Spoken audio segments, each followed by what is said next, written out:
Quando quiser, solta daí que a gente broca daqui.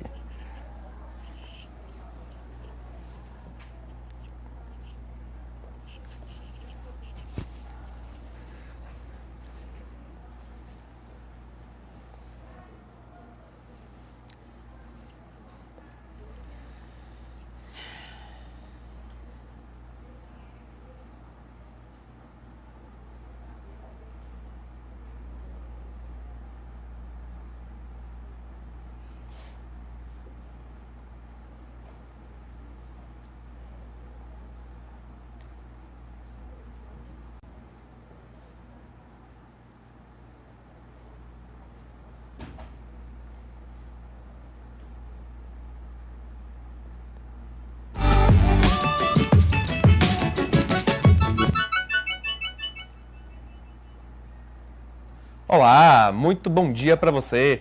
Quarta-feira, 30 de maio de 2018, véspera de feriado, amanhã, 31, Corpus Christi, você vai ficar em casa de boa, tranquilão. Quem vai trabalhar, como eu, vai também trabalhar, vai ficar de boa. Mas, trabalhando ou não, hoje temos muitas responsabilidades e, por falar em responsabilidade, vamos falar mais uma vez de saúde. O Fala aí, Doutor, desta quarta-feira, está novamente com a doutora Ana Paola. Ela que é especialista em questões... Doutora, muito bom dia. Quais são as questões que essa especialista... Da mama. Então vamos falar hoje sobre dor mamária. Gente, tirar todas as dúvidas. Vamos falar de mamas, enfim, com a doutora Ana, que ontem ela já teve aí várias explicações, o pessoal perguntou bastante. Então, se você quer perguntar, já lhe convido a falar aí, olha, nos comentários, que a doutora responde tudo para você. Doutora, novamente, muito bom dia. Vamos falar hoje sobre as dores mamárias, que eu já começo fazendo a primeira pergunta para a senhora. Acontece também nos homens, é isso?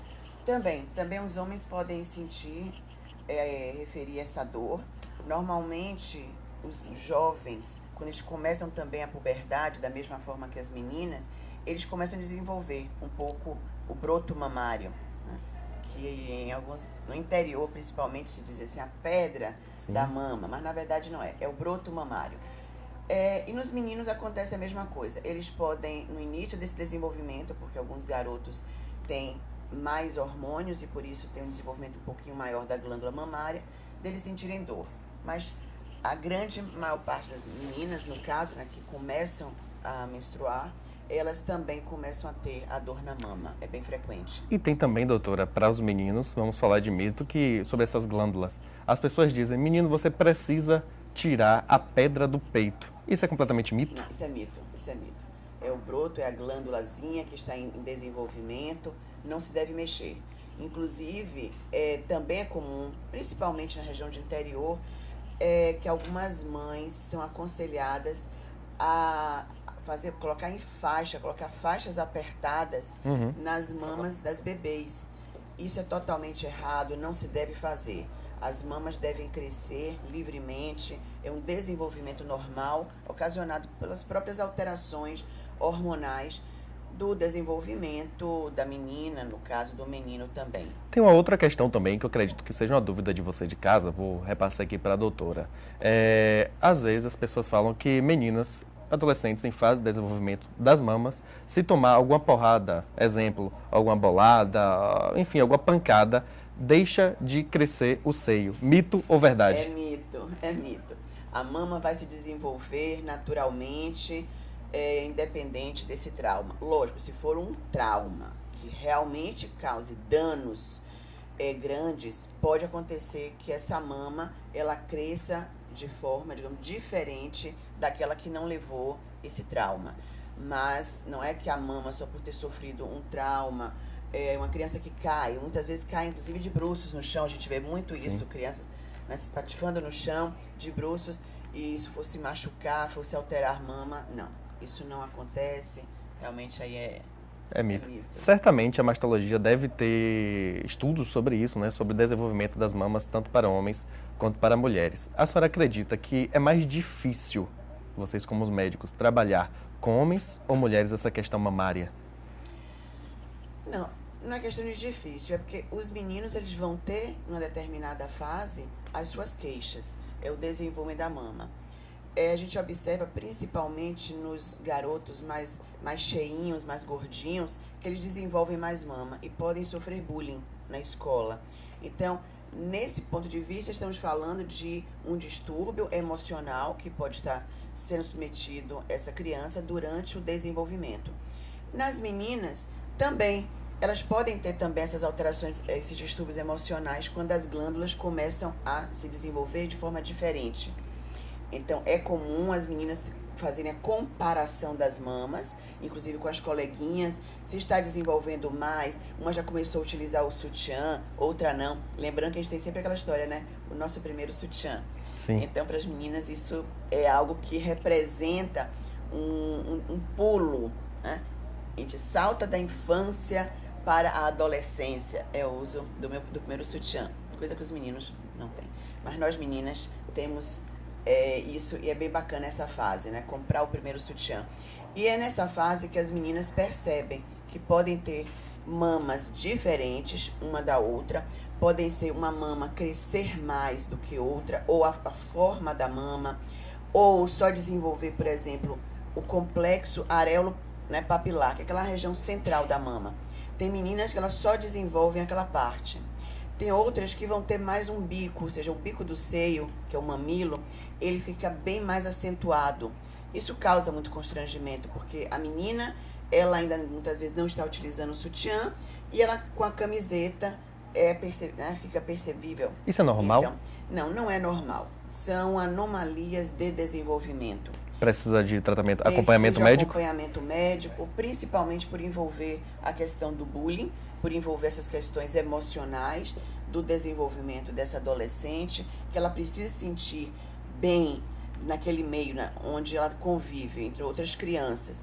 Então, se tiver alguma criança que comece a chamar atenção para aquela outra, ou que já está com seios mais avolumados, né, mais volumosos, ou que não tenha seio, ela vai se sentir diferente. Então, nós temos meninas que não desenvolvem as mamas e, posteriormente, ela precisa realmente colocar o implante de silicone para ter um pouco de seio. Então, nós temos que ter muita atenção na fase da adolescência, principalmente por conta desses distúrbios emocionais que sofrem. Você está vendo aí que existem alguns distúrbios, algumas anomalias. E ontem, depois do Fala aí, doutor, a doutora Ana falou pra gente que existe uma outra coisa que pode ser muito comum, que a mulher desenvolve um seio e não desenvolve outro. Doutora, essa questão que nós conversamos ontem fora do ar, é normal a mulher ter um seio maior do que o outro? Sim, todas nós temos sempre uma mama diferente da outra. Uma é sempre um pouco... ou o volume maior, a outra um pouquinho menor, ou a forma que essa mama tem de se desenvolver, ela também fica diferente. Nós não temos nada igual, né? Nossos dedos são diferentes. Quer dizer, eu querer colocar a minha aliança na outra mão, na mão direita, eu não vou conseguir colocar. O sapato é diferente, é como se usássemos sempre uma diferença. Digamos, se fosse 37, no outro pé seriam 37,5. Então, nosso corpo, ele é assimétrico. Nossas sobrancelhas não são iguais, nossos olhos não são iguais, nossas orelhas não são iguais. Então, elas podem parecer iguais, né? Mas, e é por conta disso que os nossos seios também são diferentes. E o que é mais indicado? Aumentar ou diminuir? Aí vai ser Depende do paciente? Pergunta. Depende do paciente, depende dessa menina. Porque se ela já... Depende do biotipo. Se a menina tem um biotipo slim, né, a menina mais magra, eu não vou deixar ela com aquela mama maior. Eu vou ao contrário, eu vou reduzir a maior para que ela fique mais simétrica com a menor. Já, se a menina mais cheia, mais robusta, como eu, né, que tem uma estrutura óssea diferente, se eu colocar e deixar somente aquela mama pequenininha, vai ficar totalmente desproporcional. Então, aí vai ser o contrário. Eu vou escolher aumentar com o silicone aquela mama menor para que ela fique mais próxima da outra mama. Então a palavra-chave é procure o médico.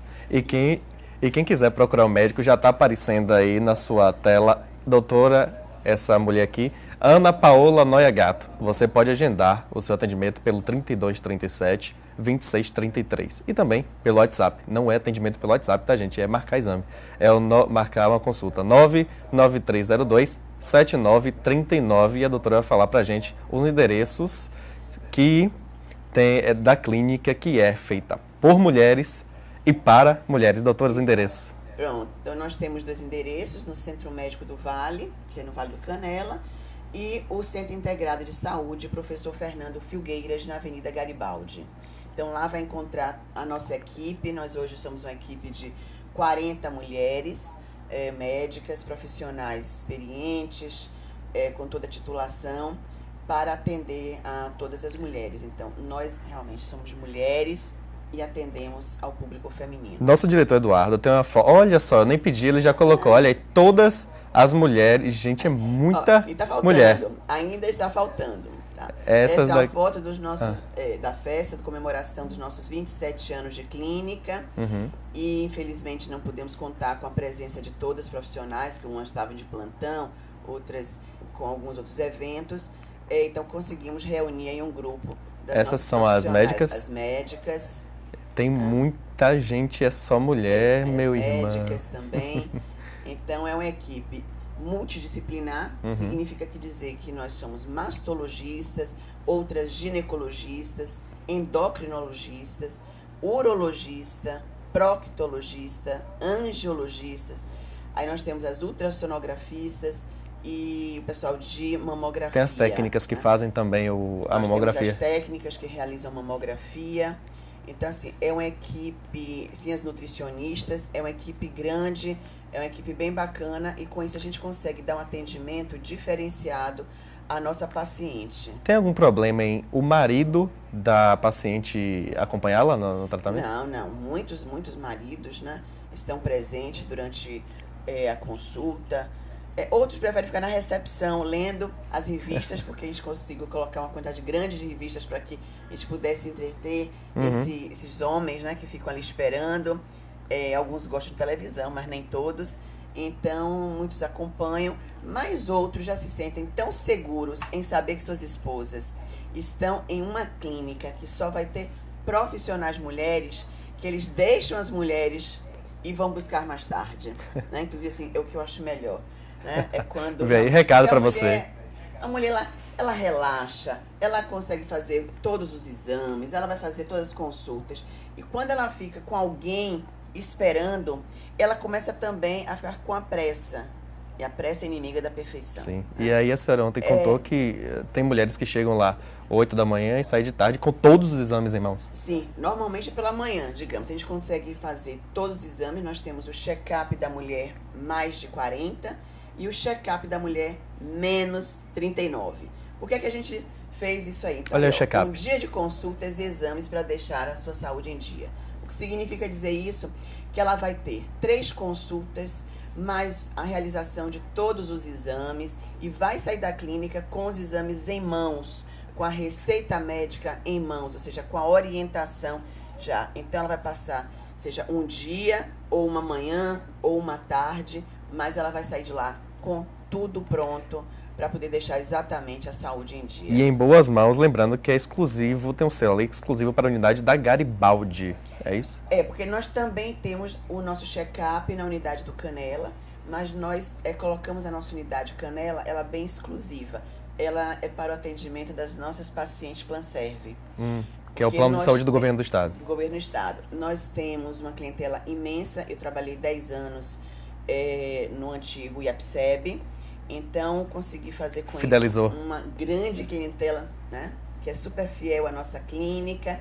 E aí deixamos a clínica, ou seja, a nossa unidade do Canela, ela é exclusiva para o atendimento Planserve. E sobre os convênios? Tem o Planserve, pega outros convênios, Os outros convênios podem, né, também ser atendidos na unidade Canela, se a paciente preferir. Olha lá os convênios. Mas nós temos toda uma lista grande de convênios que nós atendemos na unidade Garibaldi. Então não é que seja exclusiva para esse atendimento, mas é só porque, como a gente quis dar um diferencial a essa paciente nossa, são pacientes antigas, do Planserve, nós então colocamos que o nosso Centro Médico do Vale, a sala 801, ela é destinada a essa paciente. Lá tem a mamografia digital, a ultrassonografia, as especialidades da mastologia, da ginecologia, endocrinologia, nutrição. Ou seja, ela vai também ter a possibilidade de fazer, né, o kit, digamos, do atendimento dessa paciente no Planserve, do Planserve, nossa unidade. Eu li ali pelo menos 21 convênios. Se passou a imagem e você não viu, daqui a pouco você revisa essa live que fica tudo gravado para você. Lembrando, você que sempre pode perguntar aqui nos nossos comentários, faça como a Eliana. A Eliana está fazendo uma pergunta aqui que a gente pode responder. Onde consigo fazer mamografia de graça esses dias? As mamografias de graça geralmente acontecem no Outubro Rosa, que é uma campanha contra o câncer de mama, enfim. E aí o governo do estado faz todas as ações de mamografia. O Hernandes está parabenizando a doutora. José Raimundo está dando um legalzinho aqui, legal, José. A Evanilda está dizendo que está tendo muitas dúvidas. Inclusive, deixa eu tocar numa questão aqui. A doutora falou dos exames, que são bastante importantes para você, mulher. E eu vou dar um relato pessoal que quando eu cheguei em casa ontem, minha mãe tem o exame, mas não levou ao médico. Doutora, nós conversamos isso ontem e rendeu, né? Pelo visto. Tá vendo como é comum? Uhum. Então nós temos, infelizmente, né, pacientes que fazem os exames e por conta da pressa, até essa pressa que não deveríamos ter, né, vão embora e não mostram, digamos, ao profissional o exame. Então não é só realizar a mamografia, realizar o ultrassom. Se o profissional, ou o mastologista, ou o ginecologista não der o seu aval, ou seja, não avaliar, não adianta, tá? É jogar o tempo fora. Então, o que nós estamos querendo é que você não perca o seu tempo. Quando você agenda a sua consulta e realiza todos os seus exames, o profissional ele vai ver o seu resultado e você sim, aí vai poder sair da clínica com total tranquilidade de que fez tudo o que deveria ter sido feito para se ajudar, ou seja, para que a gente possa contribuir com o diagnóstico precoce. Nesse dia do check-up, que a pessoa chega lá pela manhã, ela já sai com o exame visto pela médica? Sim, sim. Porque ela faz a consulta, ela realiza exames, a própria médica avalia e já dá o feedback a ela, ou seja, já dá o resultado, a orientação, se for uma medicação, se for apenas para fazer um novo controle só com 6 meses, ou um novo controle somente com 1 ano, ou uma indicação de uma punção, por exemplo, é bastante frequente. Digamos que essa mulher faça os exames e é identificado que ela tem um cisto mamário. Então, nós, no mesmo momento que ela está na clínica, já solicitamos ao convênio a autorização para a realização daquele procedimento. É feito no mesmo dia? E ela já realiza, e ela já sai da clínica, já tendo realizado o procedimento, e só vai agendar o retorno, porque é um exame que é feito em laboratório. O que é o cisto? Os cistos são estruturas da glândula mamária que formam líquido. Então, é, digamos, se fosse uma bolinha com líquido. Só que esses cistos, se eles são muito pequenos, nós vamos apenas utilizar algum medicamento. E se ele for maior, são os macrocistos, nós vamos puncionar. Quando nós puncionamos, nós aspiramos esse conteúdo. Então, é um processo diferente, digamos, da injeção. Na injeção, a gente vai colocar alguma coisa na seringa e vamos injetar na paciente, não é isso? Isso é uma injeção. Certo. Quando eu aspiro, eu vou fazer o contrário. Eu vou aspirar, remover totalmente o conteúdo daquela estruturazinha, daquele cisto. Vou aspirar. E esse material que vai ficar na seringa, ele é encaminhado para o laboratório de análises para ser avaliado o que tem naquele cisto. Na mamografia, é possível detectar o cisto? Sim, na mamografia também, mas o exame que mais detecta cistos é a ultrassonografia mamária. Por isso que nós fazemos os 2 exames. Como eu falei ontem, é o exame padrão ouro, que é a mamografia, que é o melhor exame para o diagnóstico precoce do câncer de mama. Associado ao nosso padrão, digamos, exame prata, vamos considerar assim, só para ficar mais fácil a compreensão. É a ultrassonografia mamária, ela complementa esse estudo. E tem que associar o quê? Ao exame físico das mamas. Por isso a importância do profissional, né, do mastologista, para que ele identifique e ele faça uma correlação entre o resultado da mamografia e o resultado da ultrassonografia. Se eu fosse fazer aqui uma brincadeira, uma comparação, eu diria, quando a gente vai num casamento, tem que ter filmagem e fotografia, né? Claro. Todo mundo faz um evento assim. É a mesma coisa. A foto é a mamografia e a filmagem é a ultrassonografia. Então, com isso, a gente reúne os dois melhores exames associado ao exame clínico de um profissional, um mastologista, que é um médico especialista nas doenças da mama, para que ele feche esse diagnóstico e emita o seu parecer ao cliente. E se precisar também fazer mais algum procedimento, mais biópsia, também realizamos na clínica. Tudo realiza lá, principalmente no dia que você vai realizar todos os seus exames. É importante que, se você for marcar pelo número que daqui a pouco a Eduardo vai colocar na nossa tela, você tem um dia disponível se quiser fazer o padrão ouro, padrão prata, né, seu Eduardo, que ele vai colocar aí o número também do WhatsApp 3237 2633 e também pode marcar pelo WhatsApp. É o 99302 7939. Você está vendo aí na descrição da nossa live, aí, olha, aí em cima, estamos falando das dores mamárias e é muita coisa para a gente conversar. Doutora, tem mais um mito ou verdade, que é o seguinte: é verdade que a mulher que coloca o silicone, coloca a prótese, ela tende mais a ter dor nas mamas? No início, sim, porque ela vai estar fazendo uma distensão do tecido mamário para acomodar esse implante de silicone. Então, até essa pele reconhecer esse corpo estranho, ela vai realmente sentir dor. Então, é frequente, após as cirurgias plásticas, que essa mulher realmente tenha dores. E tanto que nós aconselhamos que ela mantenha o controle, faça a ultrassonografia, até para identificar se tem algum processo inflamatório líquido que tenha ficado na região, no período, nesse período em que ela colocou o implante. Então, é importante, sim, que ela possa fazer esse acompanhamento com o mastologista. Teve uma época, há cerca de 4 anos atrás, que ficou bem em voga a questão que o pessoal começou a utilizar silicone industrial. Qual é a importância de as pessoas procurarem médicos especializados para fazerem essa cirurgia? Não, inclusive, isso é proibido, isso é ilegal. Teve uma época, acho que 4 anos atrás, que surgiu várias reportagens sobre isso. Né? Então, só se pode utilizar o silicone encapsulado, aquele que tem todas as regras e autorização da Anvisa para a utilização. E só se deve fazer cirurgia plástica com um profissional que tenha título de especialista pelo Colégio Brasileiro de Cirurgia Plástica. A senhora, por exemplo, que tem anos de experiência, não pode realizar a cirurgia, né? Não, eu não sou cirurgiã plástica, né? Eu já fui cirurgiã da mastologia, hoje eu não opero mais, mas nós não podemos, ou seja, o mastologista, ele não pode fazer uma cirurgia plástica. Acompanha. Ele acompanha, tá? A não ser que ele tenha a formação de oncoplástica, que é outra coisa, é o cirurgião mastológico, que ele faz também a reparação, a reconstrução das mamas após a cirurgia de um câncer. E por falar em prótese mamária, enfim, para as mamães, as lactantes que tiveram filho há pouco tempo, é mito ou verdade que a mãe que tem um silicone, ela vai ter mais dificuldade em amamentar o filho? Não, ela pode vir a ter mais dificuldade, porque quem coloca um silicone significa que ela tinha pouco tecido glandular mamário.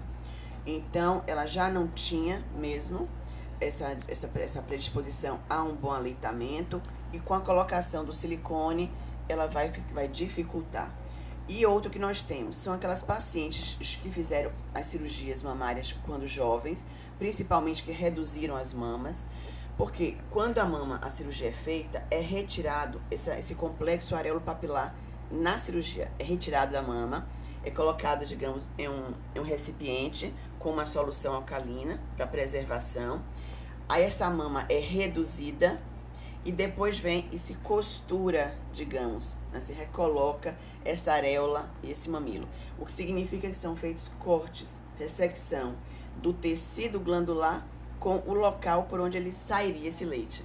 Então essa paciente, ela pode vir a ter leite, fazer a produção, porque ela tem a glândula, mas ela não tem como fazer, o bebê não vai conseguir fazer a sucção desse leite, porque é como se o canal tivesse sido cortado. Tem tratamento para isso?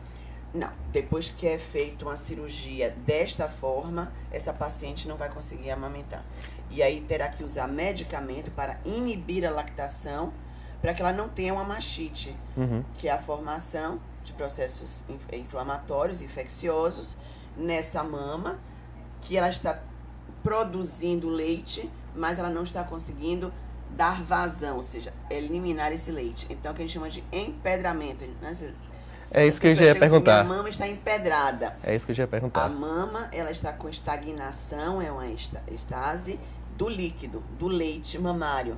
Então, ela não tem como escoar. O bebê não, né, ele vai tentar, mas ele não vai conseguir por conta disso. Então, a gente tem que usar uma medicação para suspender esse aleitamento materno. E é isso que eu já ia perguntar na questão do aleitamento, porque não sei, vou perguntar se é mito ou verdade para a doutora Ana, que uma mulher, quando ela acabou de ter o filho, ou seja, ela é lactante, ela toma um susto muito grande, é verdade que ela perde o leite? Não, o que existe assim, depende do psicológico de cada paciente. Na verdade, isso pode sim acontecer, não é que seja frequente, tá? Tem que ser um susto, algo muito sério. Da mesma forma, tem algumas mulheres que sofrem algum estresse grande e elas menstruam naquele mesmo momento, ou seja, elas têm um sangramento. Depende de cada paciente, momento. no caso. Então, de cada paciente tem a ver com o emocional, né, de cada mulher. Então, a gente não pode prever, né? Os sustos, digamos, uma batida, né? Algo que realmente seja assim, temeroso. E essa paciente ela pode sangrar, ou seja, menstruar naquele exato momento.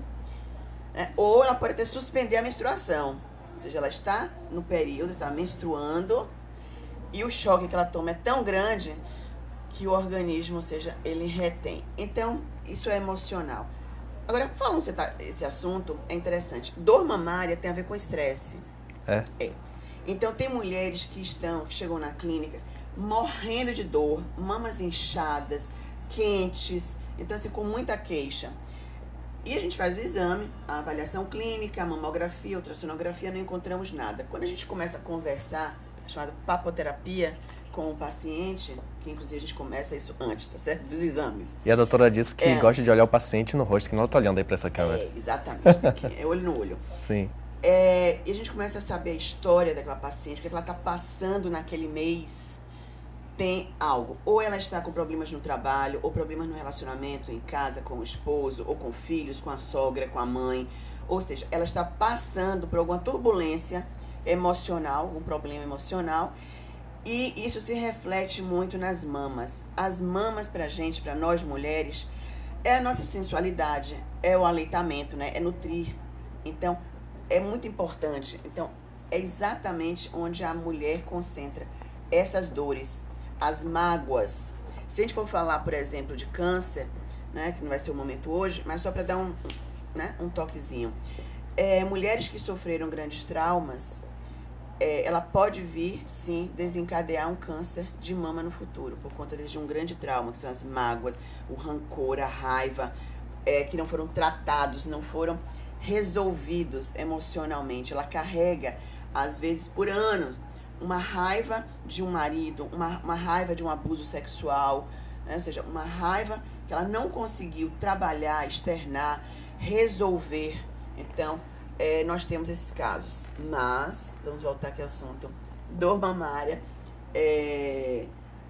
que eu gostaria também, você colocou da grávida, eu queria dizer uma coisa, tem dor mamária que significa o primeiro sintoma para saber que está grávida. Então, tem mulheres que começam a ficar com dor, uma dor forte nas mamas. Então, se você está tentando engravidar, está trabalhando para isso, né? E começa a sentir uma dor forte na mama, faz o beta-HCG, porque provavelmente você pode estar grávida. É um dos sintomas de gravidez inicial. Viu aí, você que está querendo engravidar, já sabe mais um, né? Mais um sintoma aí. A Adéa Lima está perguntando o seguinte, depois de 15 anos ainda tem leite materno? Eu acho que ela quer dizer o seguinte, depois de 15, eu acho que adolescente, ela produz leite materno também até 15 anos? Provavelmente ela está dizendo aqui, depois que ela teve o filho, após 15 anos, ela ainda está com secreção mamária, da cor láctea, da cor, né, branquinha, como fosse um colostro. Não, isso não é normal, tá? Isso tem alguma alteração, geralmente da glândula tireoide, tá? Ou da hipófise. Então, ou seja, ela tem que procurar, e nesse caso, aconselho a endocrinologista para fazer uma avaliação hormonal completa, fazer um ultrassom da tireoide e aí sim chegar a um diagnóstico. Então, isso pode ser um hipotireoidismo. Ela está confirmando que é sim, é Pronto. Isso daí. Então procure o endócrino. Endocrinologista. Então, lá na clínica nós temos, né, as endocrinologistas. Mulher também. Mulheres à sua disposição. Dá uma ligadinha e agende que ela vai fazer toda a sua avaliação hormonal e a ultrassonografia da tireoide. Olha aí o número 3237-2633, doutora Ana Paola. Doutora, para a gente finalizar esse assunto que é enorme, caberiam vários programas, queria que a senhora desse um recado para a importância de fazer os exames e mostrar ao mastologista. É isso, não adianta. Se você não realmente está com um carro, vamos considerar um carro, né?